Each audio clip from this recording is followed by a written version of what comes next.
Sylvie Park, illustratrice franco-coréenne, nous invite à découvrir son univers. Pastel gras et crayons de couleur sont les outils qu'elle utilise pour émerveiller les enfants.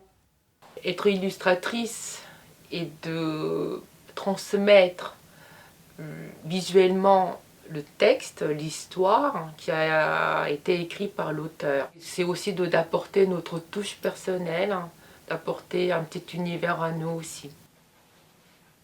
L'année où j'ai eu ma fille, en lisant des livres pour enfants, je me suis dit que moi aussi j'aurais pu faire. J'ai eu beaucoup de chance. J'avais rencontré une éditrice belge qui m'avait tout de suite proposé de faire des livres.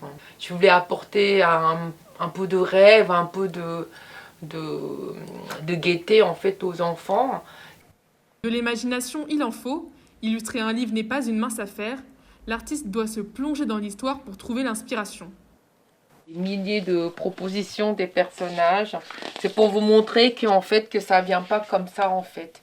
Et que je suis pas la seule à prendre la décision aussi sur le projet qu'il m'a proposé. C'est ces personnages-là qui ont été choisis. À travers ce projet, elle veut faire passer un message aux enfants. Pas besoin de manger uniquement de la viande pour devenir fort.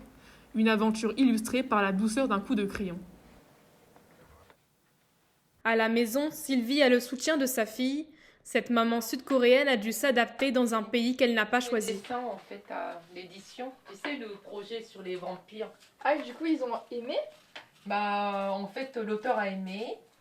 J'ai toute la famille qui est là-bas, mes cousines, mes petites cousines, mes parents. Et la seule famille que j'ai, c'est les enfants. Bon, heureusement, ils sont là aussi. Ce qui était très difficile pour moi, c'est d'accepter ce pays que je n'ai pas choisi en fait. M'adapter en fait à ce pays-là, c'est ça qui était assez pénible.